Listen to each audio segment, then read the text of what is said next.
See what's happening this instant. ABC 11 Eyewitness News at 9 starts right now.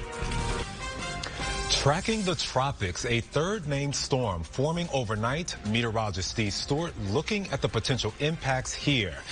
And a live look at the state capitol, the site of one of today's Juneteenth celebrations. We'll walk you through some of the other events marking the day. And gun violence in the Triangle, the Durham mayor on how to combat the problem. But first, good morning, Carolina. It's Saturday, June 19th. I'm Tim Pulliam, in for Anthony Wilson. And you are watching Eyewitness News on ABC 11, Hulu Live, and on the ABC 11 app for your TV or streaming device.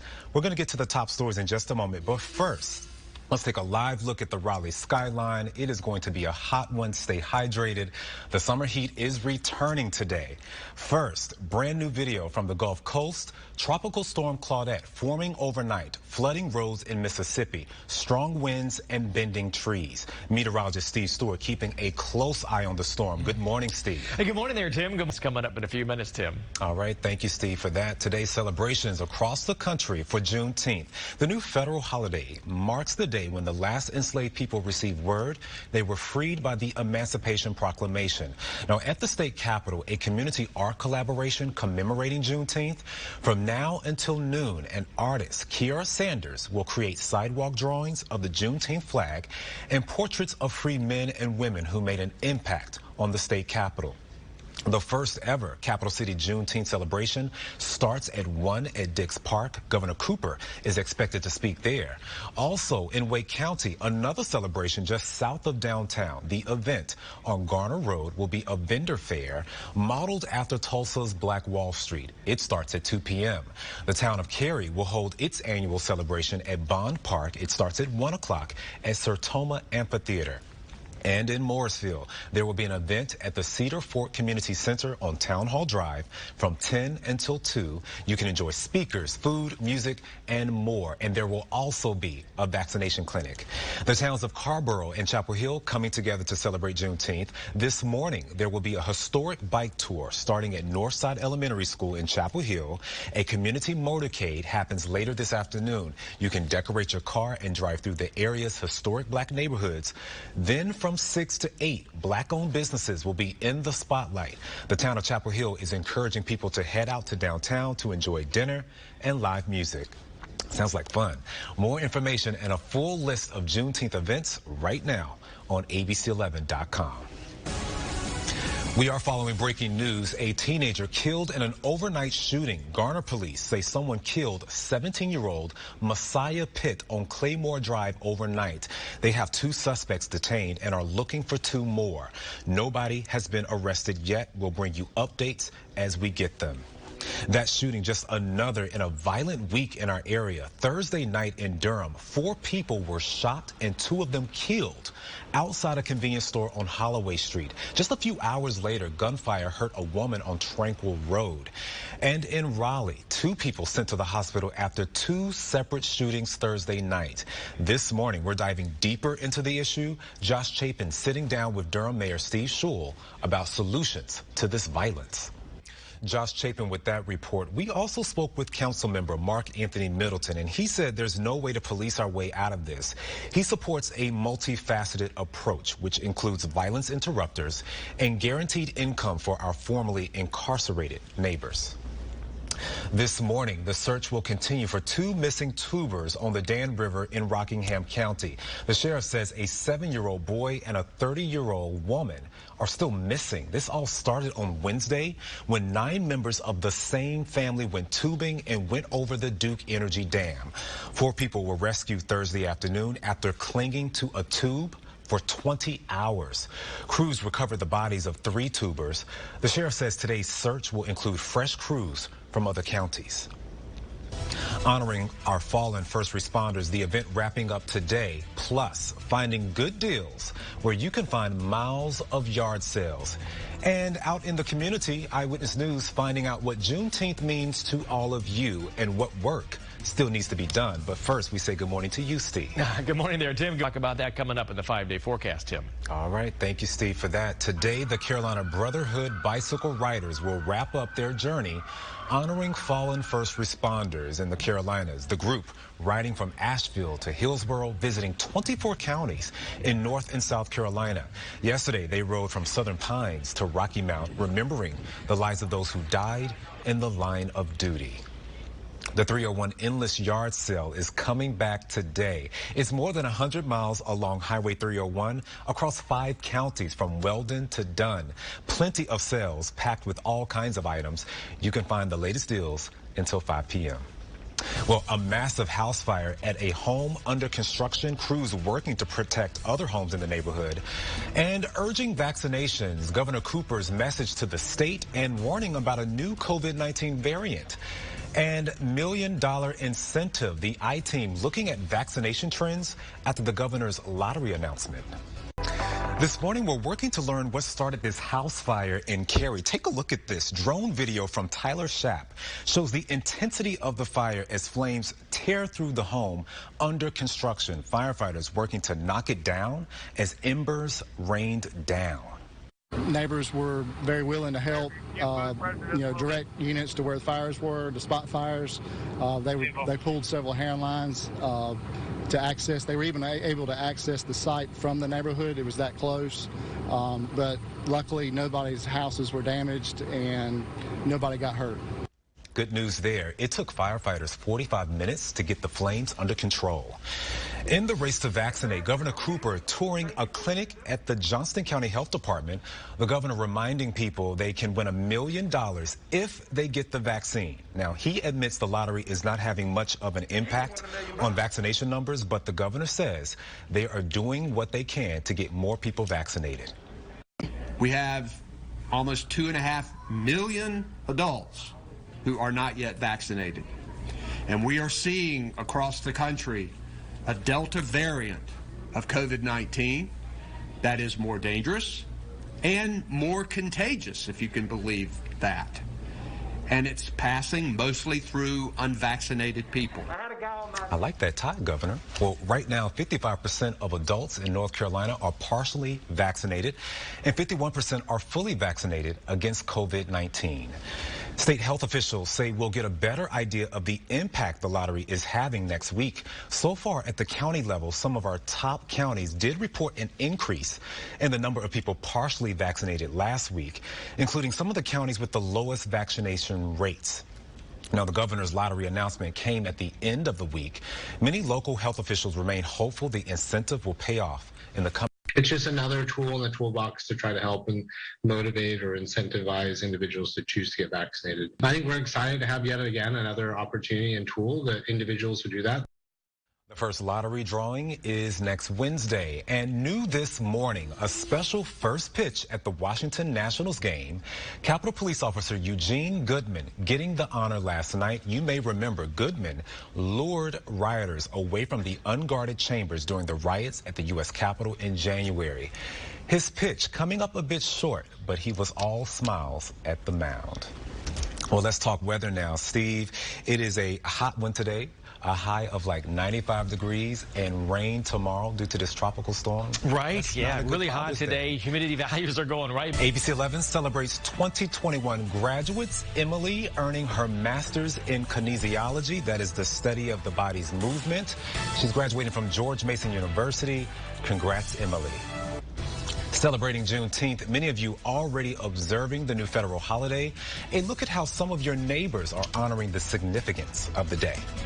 News continues. Eyewitness News celebrating Juneteenth, a day that just doesn't celebrate the past, but calls for action. Race and culture reporter Akila Davis out in our community asking young people what Juneteenth means to them and what we need to focus on next. Thank you, Akila, for that. A look at some of the Juneteenth events happening today in Wake County. Vaccination milestone, 300 million shots to Americans. Health officials warning about rising cases across the country. And look elsewhere, the UNC Chapel Hill student body president's powerful rebuke of his own school. The Chancellor responding. This news continues. All right, welcome back. We are taking a live look at Fayetteville Street outside the Raleigh Eyewitness News Center. We are in for a hot one, so you want to make sure that you are hydrated and staying in the shade if you can. A high of 95 today. Good morning, Carolina. It's Saturday, June 19th. I'm Tim Pulliam in for Anthony Wilson, and you are watching Eyewitness News on ABC 11, Hulu Live, and on our ABC 11 app for your TV or streaming device. We're going to get to the top stories in just a moment, but first, let's check in with First Alert meteorologist Steve Stewart. Steve, I see this big red, whatever this is. A lot of moisture. Right, exactly. A lot of moisture. What is that? What's going on? That is all the moisture out ahead of Claudette right now. Just a few minutes, Tim. All right, thank you, Steve. And a reminder for you, right now on the ABC 11 North Carolina streaming app, we're getting you storm ready. Our First Alert Hurricane Special is just a click away. Everything you need to know right now to prepare for tropical weather storm season. Happening today, events across the Triangle celebrating Juneteenth. At the state capitol, there will be a community art collaboration from now until noon. An artist will create sidewalk drawings. Now, the first ever Capital City Juneteenth celebration starts at 1 at Dix Park. Governor Cooper is expected to speak there. Just south of downtown, there will be a vendor fair on Garner Road. It starts at 2 p.m.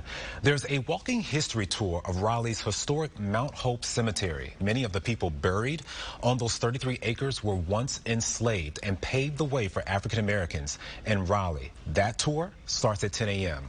More celebrations also happening in Cary, Apex, Morrisville, and Fayetteville. A full list of Juneteenth events right now on ABC11.com. Well, now to the race to vaccinate. 300 million doses administered in the first 150 days of the Biden administration. But the nation is unlikely to reach the president's goal of 70% vaccinated by July 4th. ABC's Christine Sloan has more.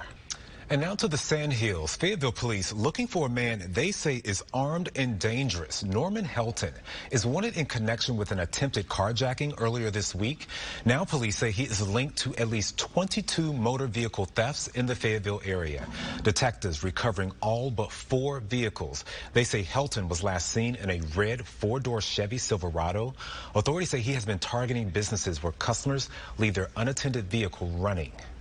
Well, this morning, the chancellor at UNC Chapel Hill, Kevin Guskowitz, responding to criticism from the student body president. The chancellor sending a statement to Eyewitness News saying in part, "I am deeply concerned that some members of the Carolina black community do not feel they can thrive in this environment. I am meeting with the leaders of the Carolina Black Caucus next week to listen to their concerns and reaffirm my commitment to working as hard as I can to help create that sense of belonging." Student body president Lamar Richards published the op-ed in NC Policy Watch, encouraging other minority students to consider other schools instead of UNC Chapel Hill. Now, the letter coming in response to the tenure controversy surrounding the hiring of prominent journalist Nicole Hannah-Jones. Well, the return of cruises, a judge ruling against the CDC's no-sell order, plus Comic-Con coming back to life this weekend, where people will be celebrating their favorite heroes and villains. And look before you lock, the demonstration showing just how quickly your car can heat up to dangerous temperatures. People have got to be careful this time of year, Steve. They do, especially today. All right, thank you, Steve. As the heat returns today, a critical reminder of just how dangerous it can be inside of a car. State Insurance Commissioner Mike Causey with an eye-opening demonstration at Pulliam Park. He cooked s'mores inside a car, the temperature climbing to 140 degrees. He's reminding parents and caregivers to double-check the car. Leave a briefcase, a notebook, turn off your cell phone, leave it in the back seat, but leave something in the back seat where it will be a reminder that you have to open that back door to retrieve that item. Leave your left shoe if you need to. So far this year, 4 children have died after being left in a car. One of the deaths happened in North Carolina. COVID's impact on your brain, an explanation for some of the most common symptoms. Heading to space, the North Carolina HBCU joining a group of other schools whose flags will be sent into orbit. The reason behind the mission. And going for the title, the Wolfpack one step closer today. New this morning, the impacts of COVID-19 on the brain. A new study out of the UK shows infected people may lose some gray matter. That's the area that controls smell and taste. Now, as you know, those findings match two of the most common COVID symptoms, loss of taste and smell. The study looked at people shortly after infection, so the long-term effects are not clear. This morning, President Biden out with a new warning about the Delta variant. He says the new variant will leave unvaccinated people even more at risk than they were a month ago. This coming as the CDC warns the Delta variant could soon become the dominant strain in the U.S. CDC Director Rochelle Walensky says she is concerned the variant could mutate to the point where it evades the existing COVID-19 vaccines. To prevent this from happening, she says more people need to get vaccinated right now. And new this morning, a win for the cruise industry. A judge siding with the state of Florida in a lawsuit challenging the CDC's no-sell order for cruise ships. The injunction prevents the CDC from enforcing its order against any ship arriving or departing at a port in Florida. The CDC can offer a narrow injunction to protect public health. The judge also ordered both sides to meet to try to work out a solution. Well, the flags of 14 HBCUs from across the country are headed to outer space. Very cool. North Carolina A&T is among the schools heading on the journey. Small pennants and other items representing the schools are blasting off, along with a batch of commemorative Rosie the Riveter coins. Now, Boeing is sending them to the International Space Station to honor the nearly 19 million American women who worked in the aerospace industry as men fought in World War II. The Starliner crew module launches on July 30th.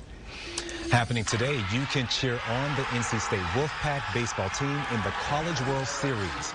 There is a Wolfpack watch party at 2 o'clock at Brick House Sports Bar on Hillsborough Street. That's across the street from Meredith College. And don't miss this tomorrow. Very special. A special edition of Duke All Access with Coach K at 11:30. Coach K talks about his decision to retire after the upcoming season. The conversation tomorrow morning at 11:30 on ABC 11. Now let's talk about weather, Steve. A very hot one and rain on the way due to this tropical storm, Claudette. That is right. Yeah, Claudette on the way, and the moisture way out ahead of it, Tim. So it looks like we have to increase the speed of our rainfall. Bad weather first, though. We like it. We have something to look forward to. Thank you, Steve. We have some breaking news to get to. One person is hurt after multiple gunshots are fired into a home. Take a look at this video. Smithfield police say it happened around 5 this morning near the intersection of Harris and Collier Streets. You can see multiple shell casings in the street there. The person hit was rushed to the hospital in critical condition. Officers are still looking for a suspect. Thousands of people coming together to celebrate their favorite heroes and villains, the big Carolina comeback for a local Comic-Con. Now to a true Carolina comeback. Fayetteville Comic-Con returning today for the first time in 2 years. Thousands of people will come together to celebrate their favorite heroes and villains. As Steve Daniels shows us, vendors are ready for the big crowds. Steve Daniels with that report. Fayetteville Comic-Con runs this weekend at the Crown Coliseum Expo Center from 10 a.m. to 6 p.m. Let's get a last check of the weather with Steve Stewart. All right, Tim. Thank you very much. Oh, wow. Yeah. Not happy about that. Well, thank you, Steve. The second hour of Good Morning America is next. For Steve Stewart and the entire Eyewitness News team, thanks for watching. For now, Eyewitness News continues on ABC11.com. Happy Juneteenth. Happy Father's Day weekend.